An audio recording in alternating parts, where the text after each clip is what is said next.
Bienvenido seas donde te encuentres. Espero que esta lección pueda ser de gran ayuda para ti.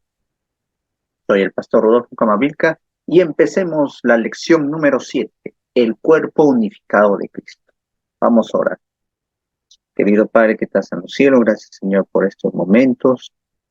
Queremos que tu Espíritu Santo pueda ayudarnos a entender esta lección para nuestros líderes, para el grupo pequeño, sobre todo para la iglesia, para que pueda profundizar en este estudio maravilloso, Señor, de tu palabra y sobre todo cómo debe ser la iglesia para estos tiempos. Te lo he pedido en el nombre de Jesús. Amén. Entonces, vayamos para la profundidad de esta hermosa lección. Él mismo dio a unos ser apóstoles, a otros profetas, a otros evangelistas y a otros pastores y maestros, ¿a fin de qué? De perfeccionar a los santos para desempeñar su ministerio para la edificación del cuerpo de Cristo. Efesios 4, 11 y 12.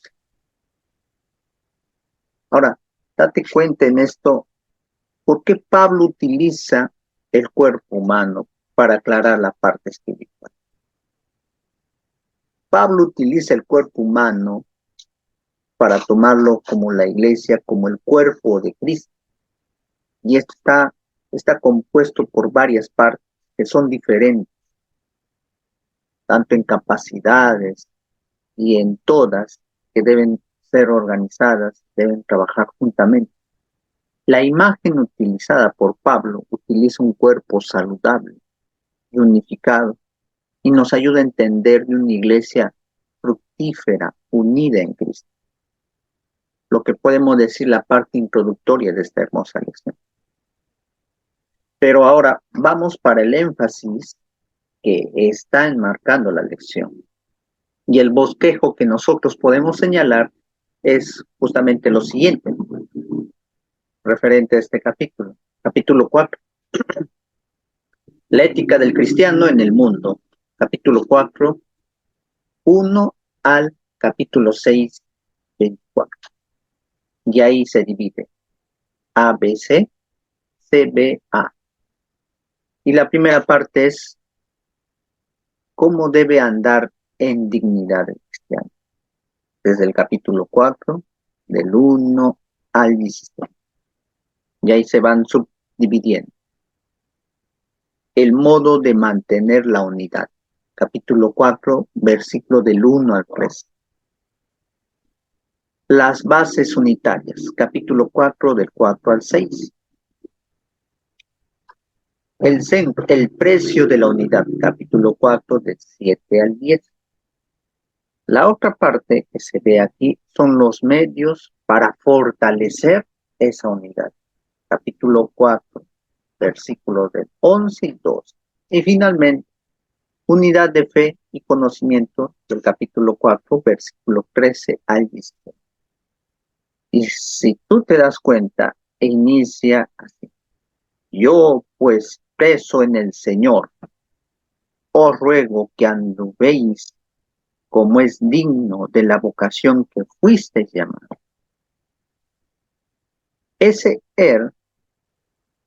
Esa palabra en griega es exhortar, pues yo prisionero en el Señor dignamente que anduvéis en el llamamiento que fuisteis llamados. Contiene un sentido paracleto de la exhortación y consolación aplicando a la doctrina de la vida cristiana. O sea, la doctrina es la vida cristiana. Esa doctrina es aplicación a la misma vida. O sea, estamos hablando de realmente si el Evangelio ha profundizado parte de nuestra vida, ha hecho ver que Cristo vive en nosotros, ¿cómo debemos practicar ello? ¿Cómo enfatiza la unidad de la iglesia? ¿Cómo el lector, cómo el hermano, la hermana, el joven, la señorita, el niño va de acuerdo a la palabra de Dios, enfatizando la unidad, parte de efectuar ese llamado, de vivir de acuerdo al llamado que el Señor te hizo. Y ese llamado es el llamamiento celestial, el llamamiento para que los hombres puedan alcanzar la salvación. Cuando Dios te llamó de las tinieblas a la luz admirable que es Él. En respuesta del mensaje evangélico, no existe una vida consecuente con el vivir en la unidad de la iglesia o de mantenerla en la solicitud. Por eso la exhortación es que el apóstol formula al remitente con todo el amor, sin dejar apreciar la autoridad de cómo enviar a Jesús. A veces nuestros líderes son muy drásticos, son tan duros en esta parte. A veces no es por su dureza, no es por su carácter, no es por su personalidad, sino que ellos eh, quisieran enfatizar esa parte, pero a veces la característica, la personalidad, la misma vivencia, a veces no les ayuda, porque a veces los mismos cristianos, los mismos de la iglesia se dan cuenta el llamamiento del creyente. Anden como es digno de la vocación con que fuiste llamado. Supone que todas las bendiciones están descritas desde el principio de la carta de Pablo. Y a la larga las bendiciones que se han considerado. De hecho, que los cristianos procedentes del judaísmo y del paganismo, son dos lados totalmente diferentes, pueden ser considerados como santos y fieles delante de Dios. Eso está en el capítulo 1, versículo 1. Ahora, los que eran sin pueblo, sin hechos, conciudadanos de los santos, los miembros de la familia de Dios. Capítulo 2, versículo 19. O sea, a ellos les ha dado ese privilegio. Os encargamos que anduvieres como es digno de Dios, como es el llamamiento del reino y la gloria. 1 Tesalonicenses 2:2. Ese llamamiento es abrazar y no condenar. Esa vida es de oración, es una vida digna que corresponde de estar a la familia de Dios. Es estar del lado del que controla todo el estandarte de la tierra, el que controla todos los mundos, el unigénito Hijo de Dios. Él es el que comparte con el cristiano justamente el creyente activo. La forma de la conducta que corresponde ahora a la vocación celestial, del cual comienza con lo siguiente: Panteino, panteunes, o sea, humildad. Y aquí vemos que es con toda humildad. O sea, pantes, pantei, pantei o nes, o sea, con toda humildad, involucrada a la humildad, una vida humilde en plenitud. A veces tenemos ese mal concepto que dice el que vive por los campos es humilde, el que, claro, el que no dice estas cosas es humilde. Dentro de las grandes empresas, lo que se requiere más bastante es la humildad. Y ahora dentro de nuestra iglesia, a veces esto es un abuso. Y Pablo está tratando de decir que haya un mismo sentir y que sea una misma alma. Hechos 2:46. El sustantivo de humildad expresa la idea de que el que vive considerando en alta estima, o sea, ninguno busque su bien, sino del otro. Primera de Corintios 10:24. Oh, cuánto se podía practicar esto en la iglesia, cuánto se podría decir, ¿por qué? O sea, busco el bienestar del otro. Mientras a veces los líderes están llamando, a veces decir, ¿por qué te demoras? ¿Por qué te retrasas? O a cada momento están llamando la atención, ¿por qué no cumple su cargo? Queridos hermanos, hermanas, basémonos en este versículo. Busca el bien del otro. No estamos, como dice, diciéndote como oficina, a ver, ya haz tu parte, haz tu cargo. Esto no es así. Tiene que ser para beneficiar a la iglesia, para hacer crecer a la iglesia. Entonces, cerramos con eso, esa parte. Ahora, vamos con la parte de mansedumbre. Bienaventurados los mansos, porque ellos recibirán la tierra por él. Mateo 5:5. Es necesario que se pueda entender lo siguiente: la condición de los bienaventurados, de los felices, de todos aquellos que se sienten someterse, pero que actúan conforme a su parecer, que alcanzan su propio objetivo. Son mansos para el mundo, pero son fracasos para ellos mismos. Se tratan a veces con desprecio. Entonces, sin embargo, la mansedumbre es completamente a la pobreza en espíritu y eslabón a lágrimas y aflicciones que soportan descansando en Dios. Manso es aquel que cuando recibes una injuria no devuelve mal, recibiendo con ánimo vengativo, sino que se encomienda a su Señor y espera en él y actúa. Esto cuánto nos ha costado, como dice, limar, deshacer en la vida de cada uno de los cristianos, porque rápidamente reaccionamos, en las juntas rápidamente reaccionamos, pero no sabemos casi escuchar. Cuando estamos en grupo pequeño y queremos llegar y uno a veces impone o a veces quiere, pero no. Y a veces surge la desconfianza de la vieja naturaleza y sale a flote. Por eso aquí podemos decir: actúa, confía en Jehová, encomiéndate a Dios, confía en Él. El favor de la vida está en las manos de Dios. La unidad de la iglesia tiene que ser parte de ello. La paciencia, que significa literalmente el ánimo grande, y está acompañada de la paciencia, el fruto del Espíritu, según Gálatas 5:22 y 23. Y en el versículo 3, estamos ampliando esto de Efesios, estamos estudiando, que conservase, que guardase, que protegiese, una solicitud. O sea, ten evo, ten tou, pentau, matos. O sea, la bendición tiene una razón de ser. O sea, bienaventurados los pacificadores, porque ellos serán llamados hijos de Dios.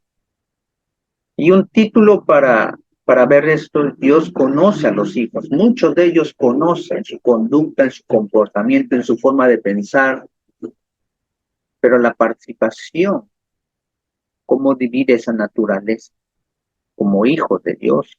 Estamos llamados a llevar la paz, segunda de Pedro 1:4. Y esa paz, a eso nos llamó, a 1 Corintios 7:15, Colosenses 3:15. Por eso el creyente es llamado a tener esa comunión. Romanos 14:19. Cuando la paz fluye, el fruto del Espíritu Santo está sin restricción. El creyente mantiene la solicitud de la unidad del Espíritu. Ahora, basándonos ahora en el capítulo 4, versículos del 4 al 6, las primeras bases son constituyentes y constituye una misma identidad para todos los creyentes. ¿Y cuáles son? Lo refuerza justamente con en soma, un cuerpo, la cabeza que es Cristo. Se trata al único cuerpo que son incomparados todos aquellos que son bautizados en él. 1 Corintios 12:3. La segunda fase, que es en pneuma, un solo espíritu. En pneuma, un solo espíritu. Una incorporación a la unidad, y acontece un espíritu, un solo espíritu. Ahora, ese espíritu, quien la iglesia edifica como casa de Dios y cual el creyente tiene acceso al Padre, estando en su control mediante la llanura de la plenitud de Él.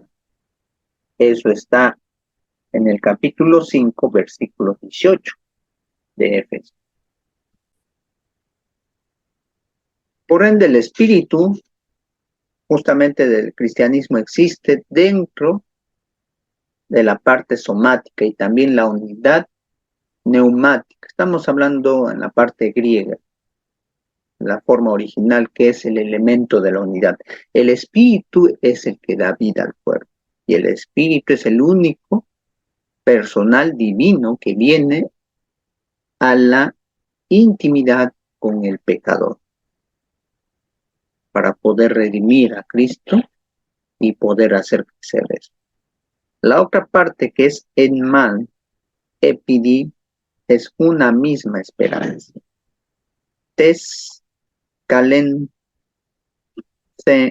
seo, oman, de nuestro llamamiento y vocación. O sea, la esperanza dirige al creyente hacia el término del llamado, del llamamiento de la vocación, la esperanza que dirige al creyente, la esperanza vinculada con la promesa de Dios, con el pronto advenimiento de nuestro Señor Jesucristo, con el hecho de esperarlo, con el hecho de que mi vida está aguardando esa promesa gloriosa. Entonces, se va ampliando cómo debe dirigirse el cristianismo dentro de la iglesia. Versículo 5. Un Señor, una fe, un solo bautismo. Luchar contra la unidad de la iglesia. Contra es negar el señorío de Cristo, como el de sustentar aquí en solidar el cuerpo, y es la base de cómo la cabeza quien comunica vida y es coordinada. Y no es posible sin el Señor, sin reconocer, sin aceptar y sin guardar la unidad del cuerpo de quien es Él verdaderamente para la iglesia. Un Dios, un Padre de todos. Dios es un Padre y ocurre en los escritos de Pablo.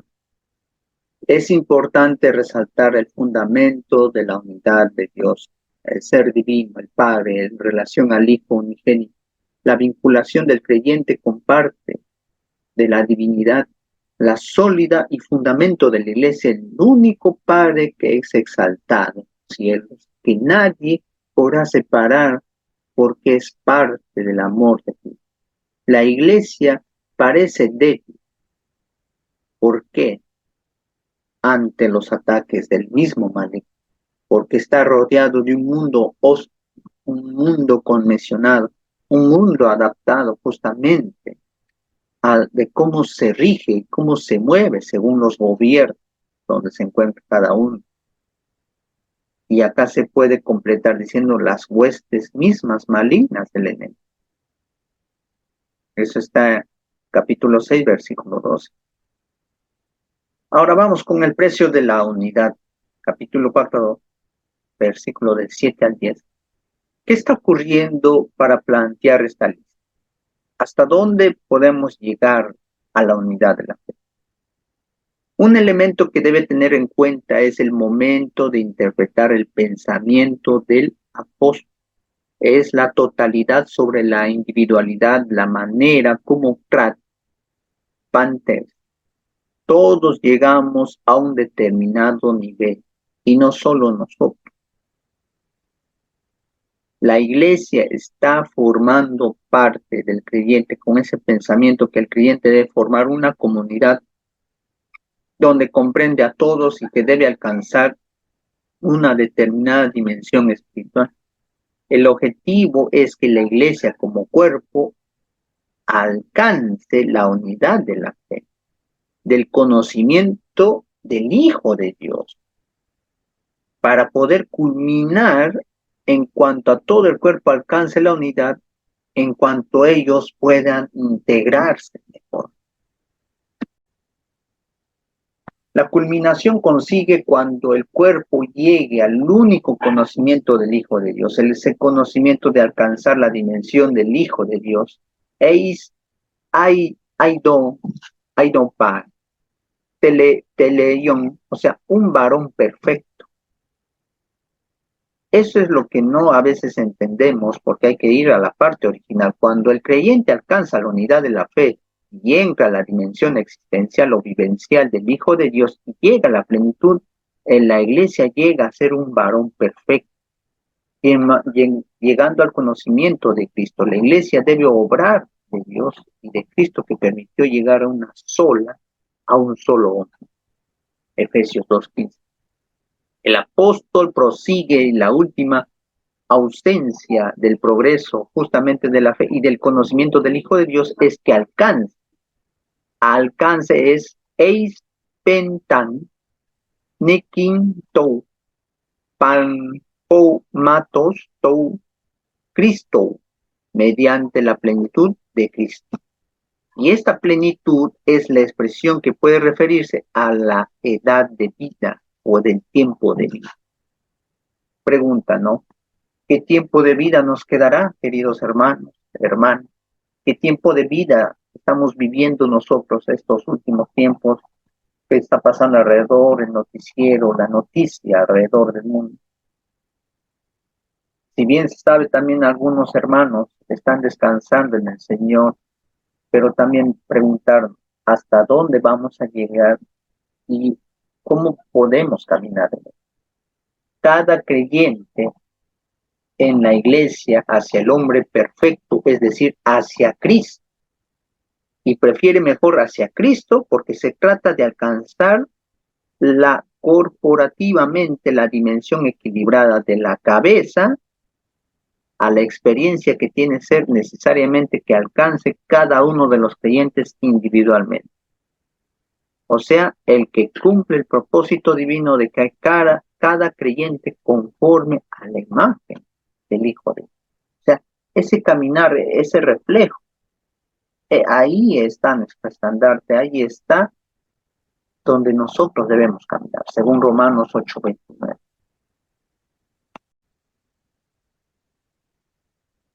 ¿Qué es lo que Pablo enfatiza entonces? Pablo habla del precio de la unidad, pero volviendo a la referencia hecha por la gracia que capacita al creyente para la edificación de la unidad conforme a la medida del don de Cristo, no cabe duda de que cada creyente tiene un don especial. El Espíritu Santo soberanamente otorga, según Primera de Corintios 12:11. Cada creyente ha recibido ese don para un ministerio específico.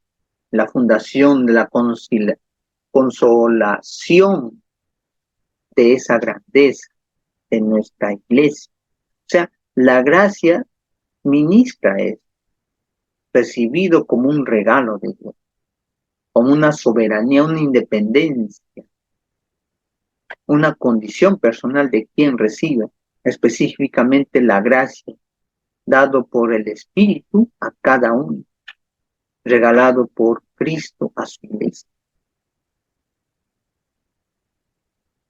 Por otra parte, vemos los medios para fortalecer la iglesia. Capítulo 4, versículos del 11 al 12. Los dones son dados sobrenatural.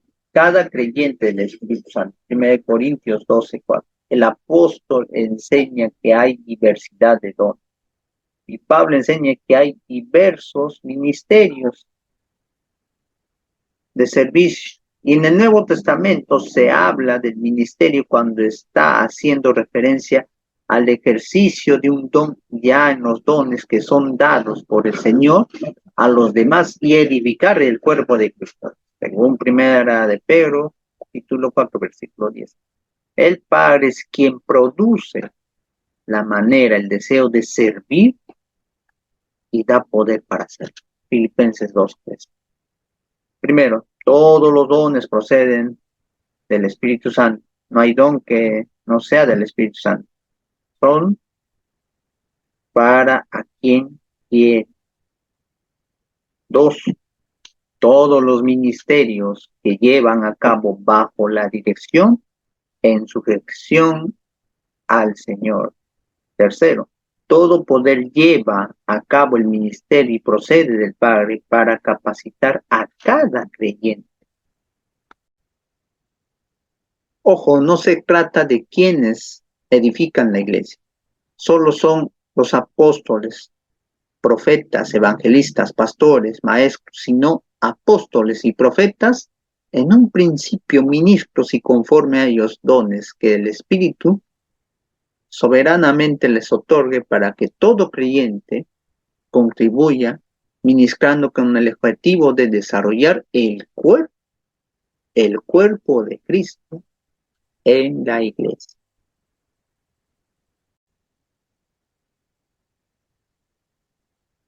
Ahora, ¿cómo vamos a esta última parte diciendo cómo puede madurar la iglesia cristiana? Viendo esto, viendo aquello, Efesios 4:14. Pablo recibe un entorno muy diferente en nuestra iglesia. Cómo nosotros, en medio de tantos conflictos y a veces hasta errores, cómo va a sobresalir él. O sea, tienen que llegar a la madurez, a la estatura de Cristo. Cómo nosotros no vamos a ser zarandeados por el resto. O sea, tú tienes que confirmar día a día ese estudio maravilloso de la palabra de Dios.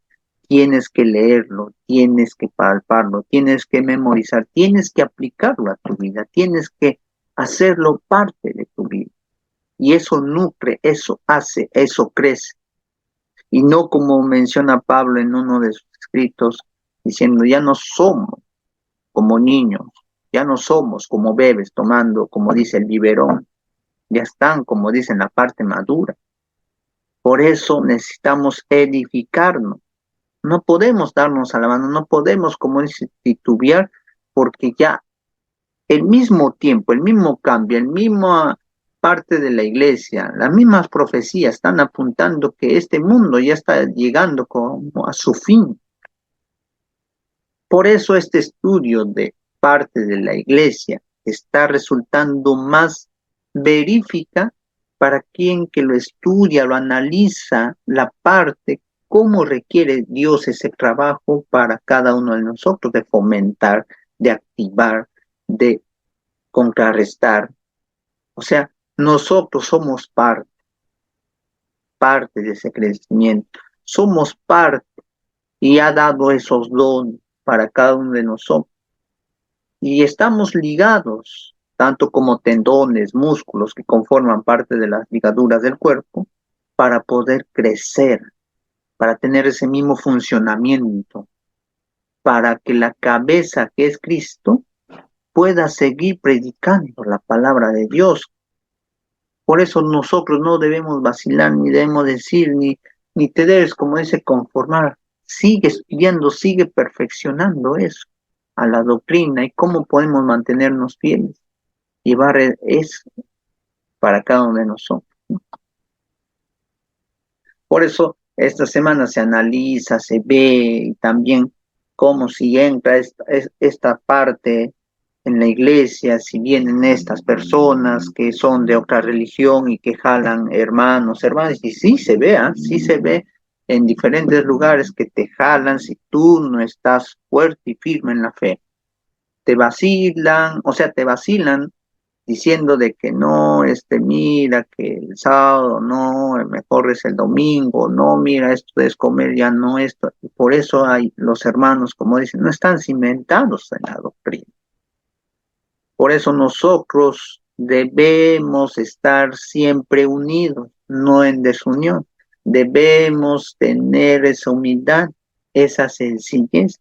Tenemos que tener lo que el mundo a veces desbarata totalmente y solamente se reúnen por motivo de trabajo, pero nosotros no, nos reunimos constantemente para edificarnos, para hacer crecer, para que tú puedas conducir tu fe pequeña, grande, como está, a la presencia de Dios y llevar cautivo ese ego para dejarlo en las manos de Dios y Dios pueda hacer algo maravilloso en tu vida. Es bastante para el estudio de esta semana, que ha quedado un poco pequeño esto, pero date cuenta lo que dice el Espíritu profeciano: las gavillas mecida, las primicias de los redimidos que él presenta, el Padre es su regreso a los altos celestiales. Y ese es el deseo de todas las gentes, página 773.